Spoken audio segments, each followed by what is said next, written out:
It's a battle of epic dimensions.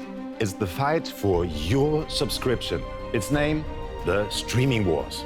Netflix versus Amazon Prime versus HBO versus Hulu versus the two newest adversaries, Apple TV and Disney TV, and all of them versus the crumbling empire of traditional linear television versus, I could go on for hours.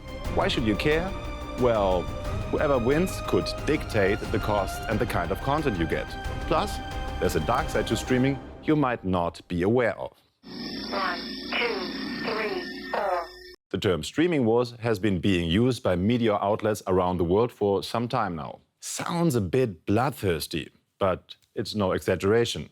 It really is a war. A war being fought for your money. And lavishly produced shows and films are its weapons of choice. Hit shows, such as HBO's Game of Thrones, can hit up to 200 million legal streams worldwide per episode, leaving cable and satellite TV in the dust. And the worldwide video streaming market value is expected to reach a staggering $124.6 billion by 2025. With heavyweights Apple and Disney entering the competition in late 2019, the streaming market could get even more compelling and could well, in the not-so-distant future, replace TV as we know it once and for all. Or, to be fair, TV as people that aren't millennials knew it. So, who are the big players in video streaming? What advantages do they have over traditional TV? And what's the dark side of streaming? Let's take a look. The world's biggest streaming platform by far is YouTube, with nearly 2 billion monthly users and a mind-boggling 1 billion hours of video watched every single day. To put that in relatable terms, that same amount would take you on your own 41,666,667 days to watch. That's 140,155 years. But let's leave YouTube out of the picture for a minute, because the platform's business model is not based on creating original content. It's mainly about user uploads, and most of its services don't require a subscription to use them. However, if we take all the paid video streaming services worldwide into consideration, we have over 600 million subscribers. And while that includes the hundreds of companies covering specific regions or niche interests, the biggest global players are Netflix, with roughly 158 million subscribers, Amazon Prime Video, with about 97 million subscribers, and Hulu, with some 79 million paid subscriptions. Their new competition, the previously mentioned titans Apple and Disney, might not have such impressive stats yet. But they do have special advantages that could help them steal a slice of the pie. Apple has millions of loyal customers. And Disney owns exclusive rights to several popular franchises. The two most prestigious ones, Star Wars and Marvel Avengers. These two cash cows alone are a huge advantage, maybe a decisive factor. Disney's new Star Wars series, The Mandalorian, has recently caused a massive internet hype about Baby Yoda. Aww. Right now, it looks like the tough competition is good for users, because the platforms have to put a lot of effort into their productions in order to stand out. Some media experts are talking about a second golden age of television. That also might ensure that monthly fees stay relatively low. Apple entered the market at a very competitive $6.99 a month. So it's not likely we'll see a drastic rise in fees anytime soon.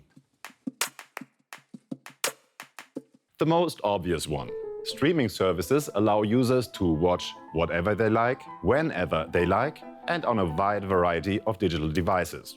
Another aspect which some might find advantageous, streaming platforms recommend films to suit your tastes. But they collect huge amounts of user data to be able to do that. Take Netflix, for example. According to the company, over 75% of viewer activity is based on personalized recommendations. But the company doesn't stop there. It also monitors the time and date a user watched a show, the device used, if the show was paused, if the viewer resumed watching, if they watched an entire show or not, how long it took them to watch the show, and so on. With this vast amount of information, Netflix can create very detailed profiles of its users. It can also use it to decide what kind of new content gets greenlit and which shows get cancelled. Some critics argue this could kill off true creativity, because in the end it could lead to formulaic recipes for success, which could then dictate how creators ought to tell their stories.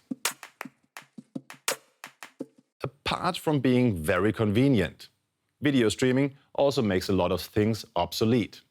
No more video recorders, no more DVD players, no bulky DVD covers. That means less waste in the end, right? Might streaming even be good for the environment? Not at all.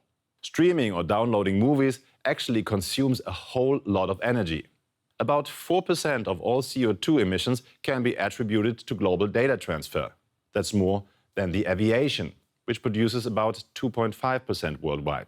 80% of that data being transferred globally is video data, and nearly 60% of that is online video, meaning streaming video stored on a server and viewed remotely via sites like Netflix or YouTube. As more and more people around the world get internet access, these numbers will no doubt rise significantly over the coming years. And while streaming 4K videos might sound intriguing, it also uses much more data, thus consuming more energy than streaming SD video does. So, it might be wise for us to become more aware of what exactly we are watching and how much. Which streaming platform do you like the best? Do you have a show you'd like to recommend? Let us know in the comments. And if you've got a digital topic that you'd like us to cover, let us know as well. Hope you enjoyed this video. Bye.